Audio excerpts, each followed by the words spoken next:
Binigyan ng 2 araw ng Bangko Sentral ng Pilipinas ang mga electronic wallet provider sa bansa na tanggalin na ang koneksyon nila sa online gambling platforms. Ano kaya ang naging reaksyon dyan ng mga senador sa nangyaring pagdinig kanina tungkol sa pagbabawal ng online sugal?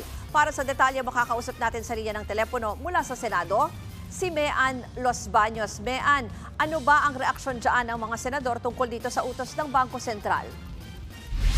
Yes, sir. Hindi masaya ang ilang senador sa utos ng Bangko Sentral. Yan yung pagkatanggal nga ng e-wallet services sa loob ng 48 oras ng kanilang link at icon sa online sugal.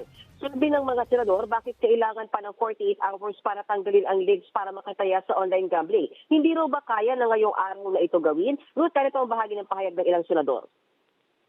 I just don't get it, Mr. Chairman.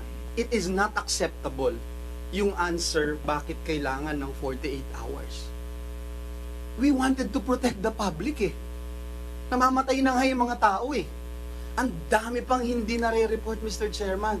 It is not acceptable yung binibigay na sagot kung bakit hindi natin may sara ngayon. Ba't kinakalampan ng 48 hours? Eh sabi nga na dito, isang pindot lang yan, tapos na wala na yung apps na yan. Ba't kinakailang palugit? Para marami pang pwedeng tumaya? Para meron pang mga kukuha ng porsyento sa mga taya na yun? Ruth, paliwanag dyan ng DSP, kailangan kasi ng sapat na oras di lamang para sa pag-take down ng links at icons, kundi para sa mga customer na pull out o ma-withdraw ang kanilang pera na nasa online gaming account.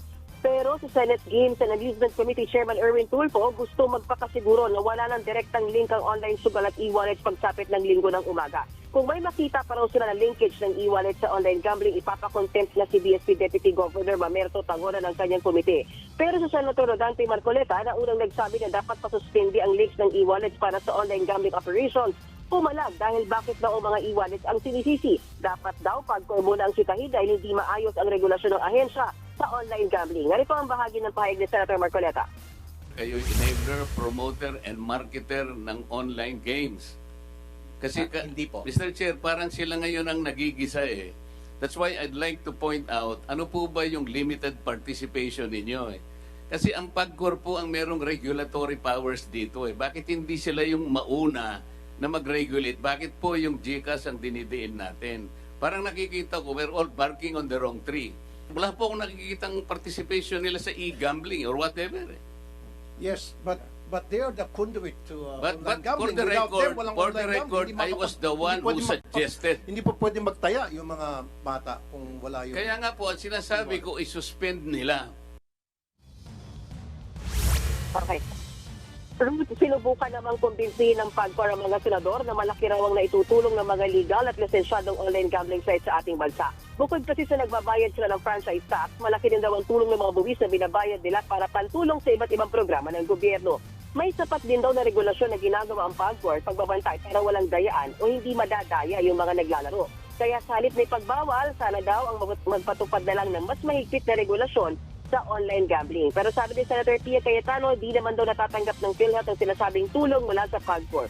Truth sa uli, giniit ng PAGCOR na ang problema daw talaga ay nagmumula sa mga illegal na online gambling operators. 60% daw ng kabuuang dami ng online gambling sites ay illegal. Ruth?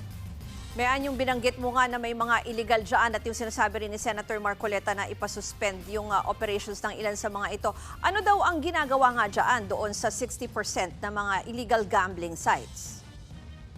Ang sinasabi kasi ng PAGCOR, ang kaya nila talaga at pasok dun sa mahigpit nilang regulasyon. For example, yung mahigpit daw nila na KYC o Know Your Client at yung pagpapatupad na hindi pwedeng maglaro yung mga below 21 years old. Ang napapasunod daw talaga nila dyan ay 40% lang o yung mga legal. Pero yung mga illegal, talagang yan daw yung nakakalusot. At binawin ko lang, Rusa, yung pagtatanggal ng link, ayan ay doon in-app lamang yan kung papasok ka sa mga e-wallet. So, ibig sabihin, kunwari, for example lang hindi ka makakataya simula sa linggo sa mga online gambling sites kung papasok ka ng GCash or ng Paymaya. Pero, kunyari, papasok ka ng online gambling sites, tapos doon ka tataya using the same e-wallet, pwede pa rin, Ruth. Naku, so nandun pa rin pala yung access ko sakali no, na sa pagtaya pa rin online. Sige, patuloy nating subaybayan yan. Yan po ang Express Report ni Mean Los Baños mula sa Senado. Mga kapatid, Ruth Cabal po, para sa mabilis na pasada ng mga balitang dapat niyong malaman, mag-follow at mag-subscribe sa social media pages ng News 5.